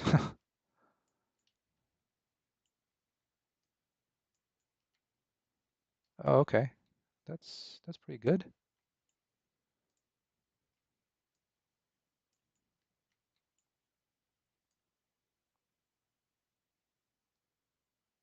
And this one, since uh,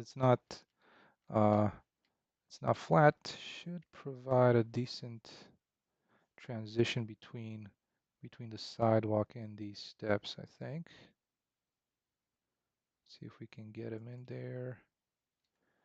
It's a little bit at an angle, so I need to rotate this a little bit.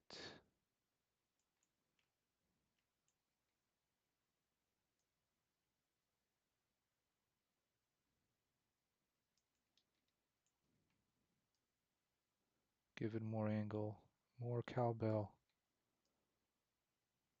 There we go. Okay, I think that's pretty decent. And that's a little bit obvious, so let's rely on our good old puddle. See if we can if we can remove some of that. Though I do use a couple of other decals. This one might be a little too much, I think. Yeah, it's gonna be a little too much. So let me grab one of my other decals, kind of go-to decals when it comes to these transition between surfaces. And I think it might be this concrete patch. Let's see, did I? Okay, yeah, so I did open it.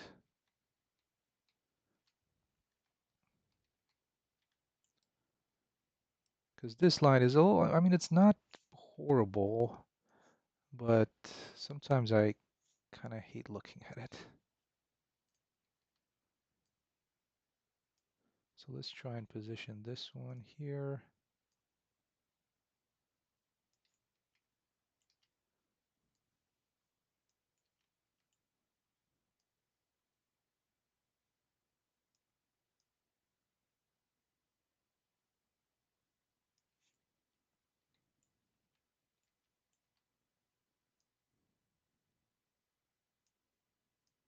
Kind of like a crack in the concrete, but should provide a little bit of a better transition between these two surfaces.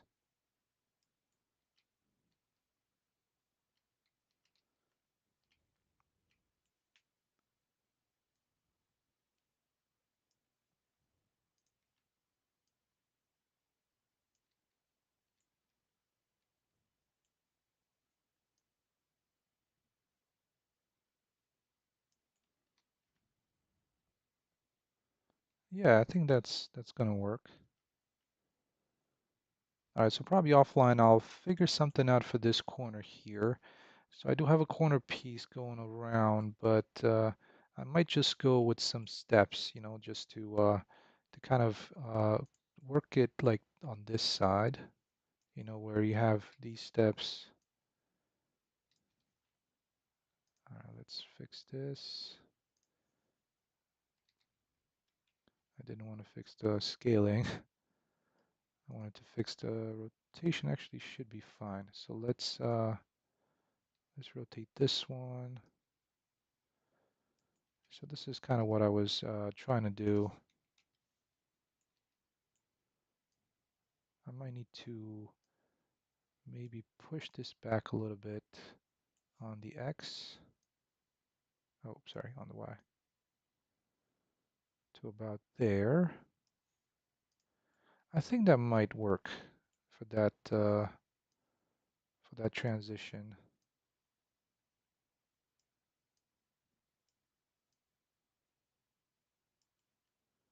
Yeah, I think that's going to be fine. So this one, I don't think there's any need for that. And on this side,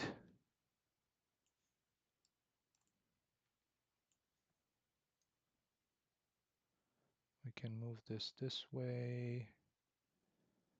And here, I think this one I can work out the little corner because it's a little bit flatter. So I can add this in.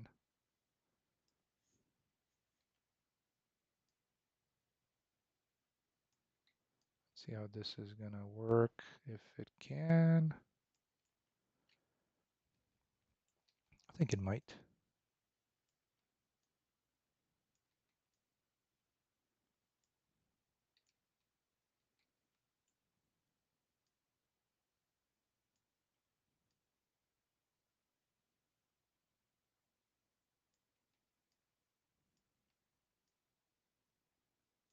There we go. Oh, that's actually better than I thought.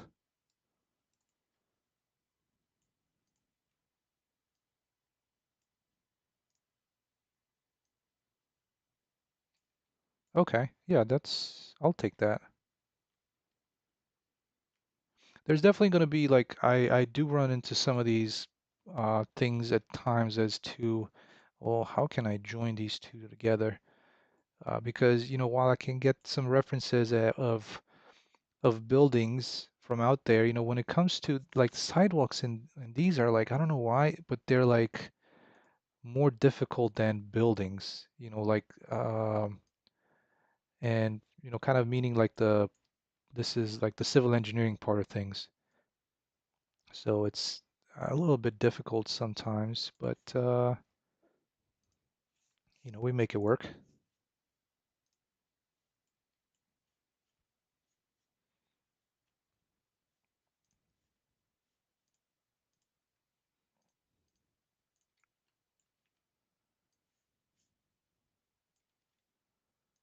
Let's try to be on the grid with this.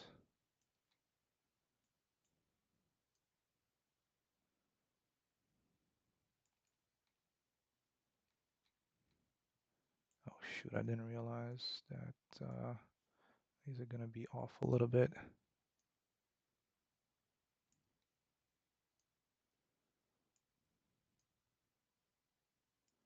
I was trying to use this mesh to,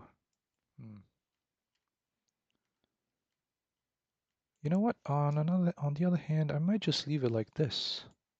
Yeah, I think I'm just gonna leave it like that and just paint some grass out here. Okay, I think that's the plan.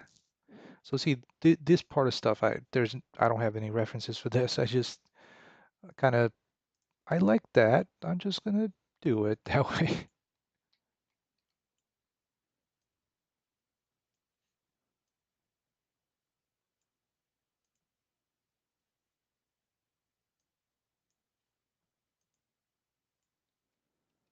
All right, so that should work.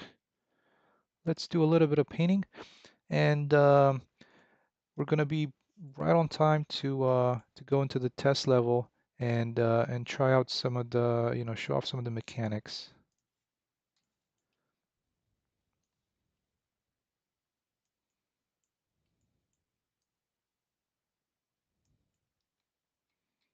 All right, yeah, there we go.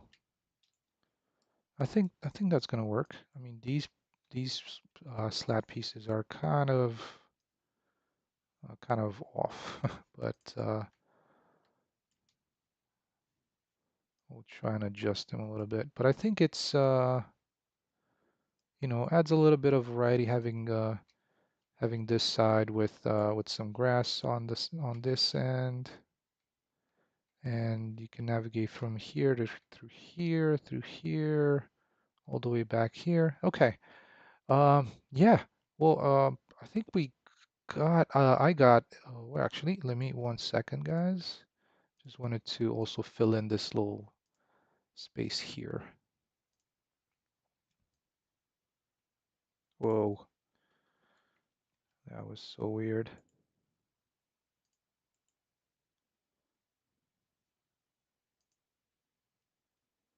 All right, so let's try and place these over here. Since we can't really sculpt it, we just have to like fake it a little bit.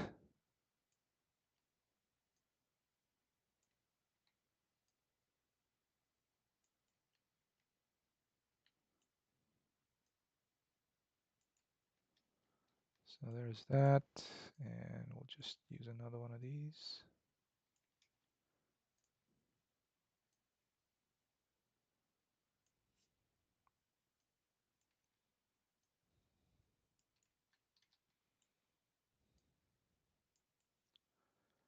Closing this gap off. And then let's just place this little procedural volume to get some grass on this side. 200, 300. 300 might be good. 350. All right, there we go. And 200 on this side. All right, maybe a little few more instances. There. Okay. So this one is in place. Let's just lift it above ground a little bit better. There we go. Okay, a lot of flower beds in this town. But yeah, let's take a look at our uh, aptly named level AI test. And also you can yeah, you can see a few more interactions, you know, some of the ways like the player can navigate the environment, you know, like e.g. going through windows. And let's just place this off a little bit to the side, kind of how the safe zones work. So let's actually what I wanted to do is also one of the enemies, I wanted him to have them patrol around an area just to show you that as well. Okay, so interesting. I wasn't hearing anything. So hopefully, hopefully you guys get the audio coming in through OBS. I have that turned on. Whoops, I did not want to do that. But I believe the audio should be coming in. So let me know if you can hear it or if it's too loud or not loud enough. All right, so movement. Hey, shoo. Movement is kind of um,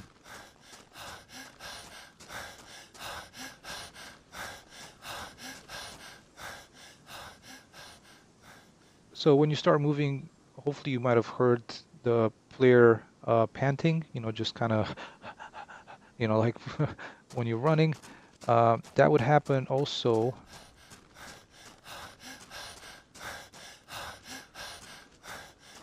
Also when you enter a zip line. It's a little bit different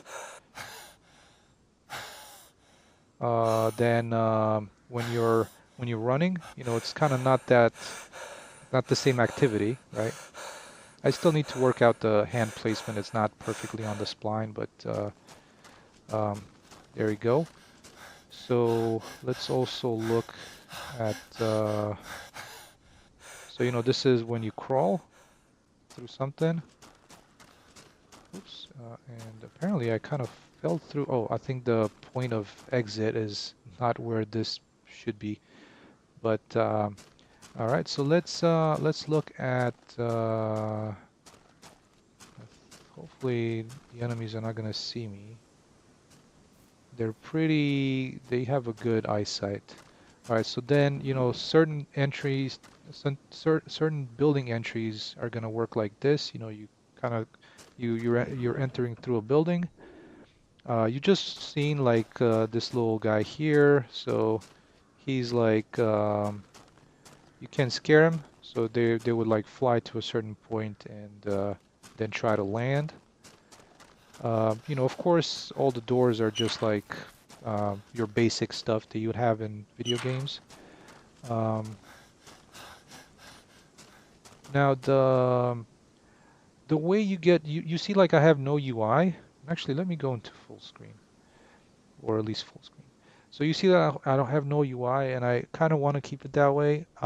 And the way I think this is broken, so I might not be able to show it to you properly. But the way you get your missions is is through that thing on the floor, which I'm not sure if you're gonna be able to see it a little bit better if you crouch. But now, so that device is kind of like a cell phone. I think I'm switching to a cell phone because it's a little bit more realistic. The other one, that one seems like, where'd you get this kind of thing?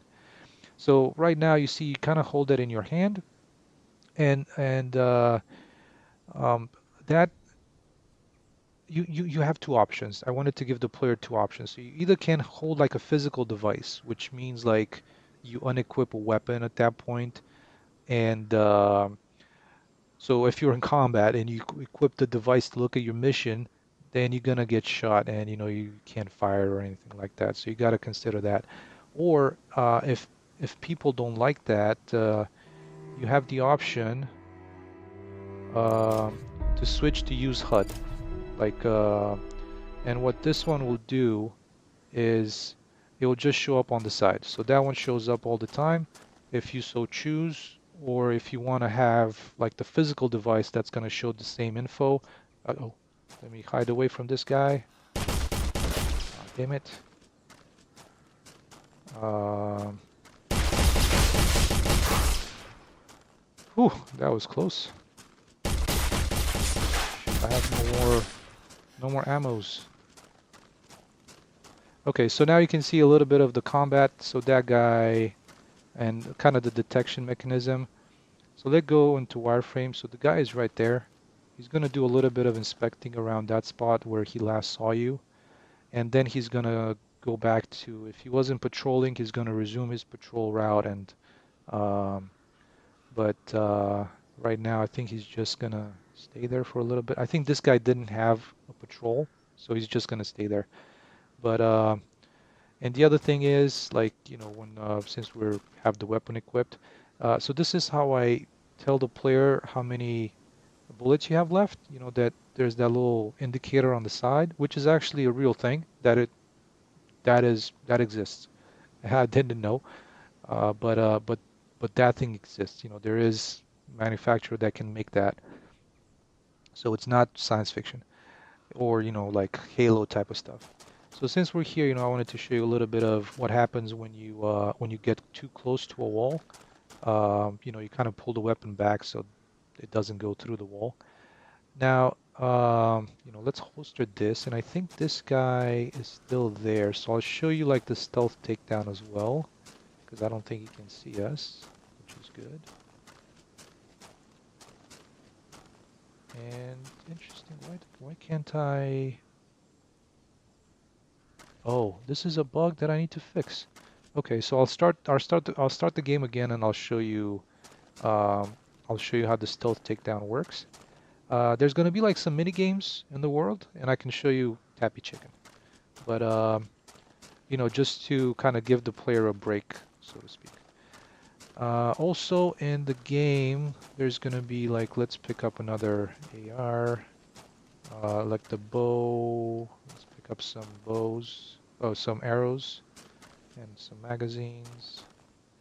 All right, so let's take a look at so the rifle, same thing, displays the ammo on the side, and of course, there's like a, come on, you dude, I suck at this. And also when it comes to your health, oof, I did. Okay, let's start this again, and I'll show you the stealth takedown as well. Oh, come on, really? Get out of here. Oh, but since we're here, you know, I can show you like the... Where's this guy? Oh, he's right there. Hello. Uh, Interesting. Why isn't my safe zone working?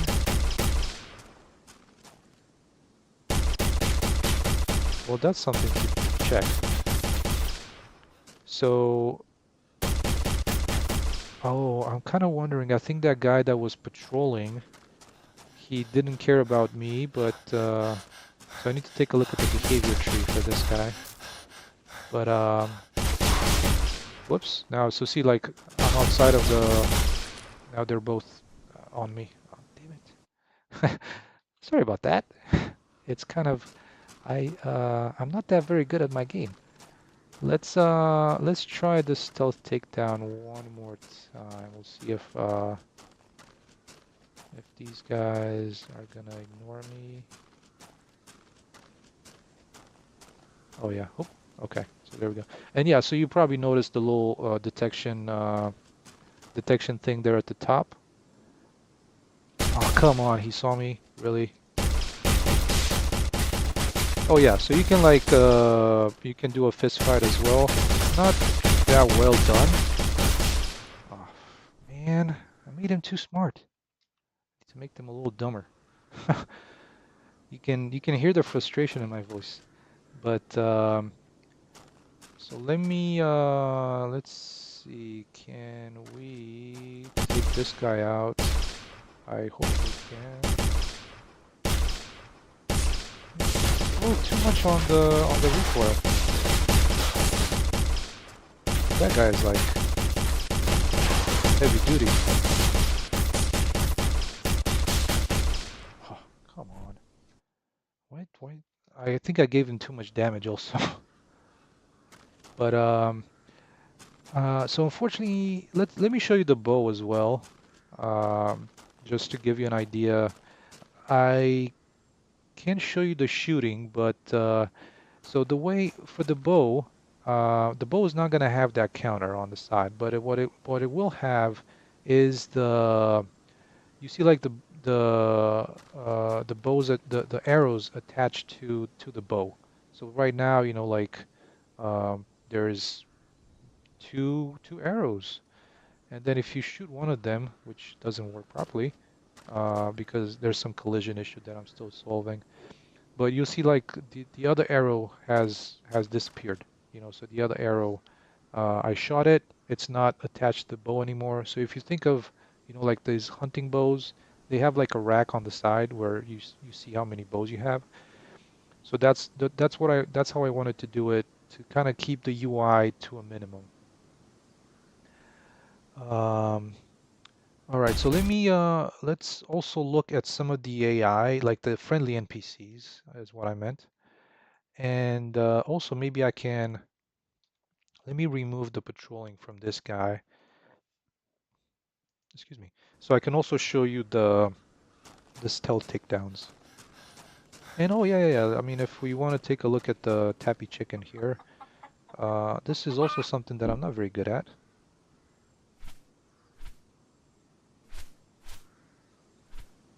So, you know, I've loved having like mini games.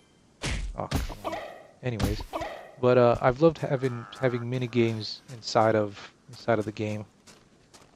All right, so let's see if the stealth takedown is gonna work this time. All right, so there we go. I need to play like a little bit of like a choking audio when when when that happens. So, you know, kind of just grabbing the guy, and there should be like a like kind of that one of those sounds. It sounded horrible. Hey, 3 Die, welcome, bienvenue, bienvenue. So yeah, let's take a look at some of the friendly NPCs.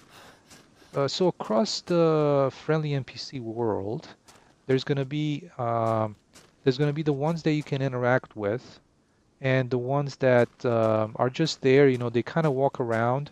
Like, for example, uh, this NPC just roams around and then finds an activity. So right now I have a couple of activities. Like this one to go to a certain place and sit down for a while.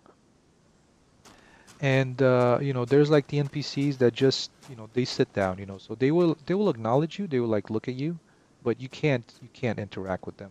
And once you're outside of their field of view, they would just like look resume their like angle of looking or whatever they look at.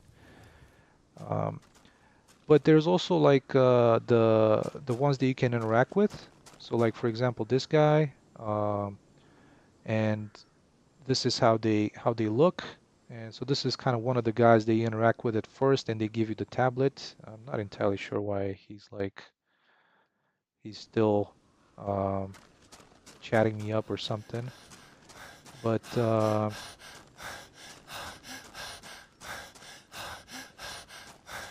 luckily my panting is not loud enough to like trigger those guys. So let me see. All right, so there we go. So you get into the area of interaction with one of these guys, and then you're gonna start talking to them. So there's going to be like lip animation as well. It's not like they're like telepathically communicating with you. But so now from this guy you can pick up the device. He's going to hand it over to you. But yeah, so there's going to be like these NPCs that are interactable. There's going to be about 10 of them, like 10 unique NPCs, and a bunch of these guys that you don't interact with, and they acknowledge you, but other than that, you don't you can't interact with them or like you know chat with them or anything like that. Um, yeah, so Dilion, that was kind of it in a nutshell. Um, there's like let me show you like the worst enemy on in the world. Like these are I'm gonna use these as like blockers, so I'm not sure if that's a like a game development term, but let me see, where is he? So these military trucks, you probably see that right there. Let me go into full screen. So these military trucks, they're going to be at points in the world where you could get the idea that you can leave the world. So if you think of Far Cry 5, they collapse the tunnels at um, at certain points on the mountains. So those would be the ones connecting to the outside world, right? And what I wanted to do is not collapse the tunnels because that looks a little too post-apocalyptic kind of thing. I wanted to have like these military trucks like blocking these tunnels, so giving the player the idea that there's something behind it. It's not just collapsed and you're you know totally stuck here. Um, so the the way like these guys work, oh yeah, and there's swimming, so you also have like swimming in the game. But let me see if this guy is active. I'm not sure how close I need to get, but I'm gonna turn down the volume.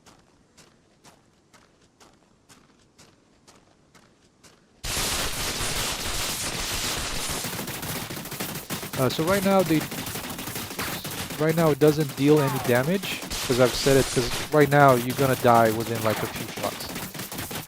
So if this thing sees you, then you're pretty much dead.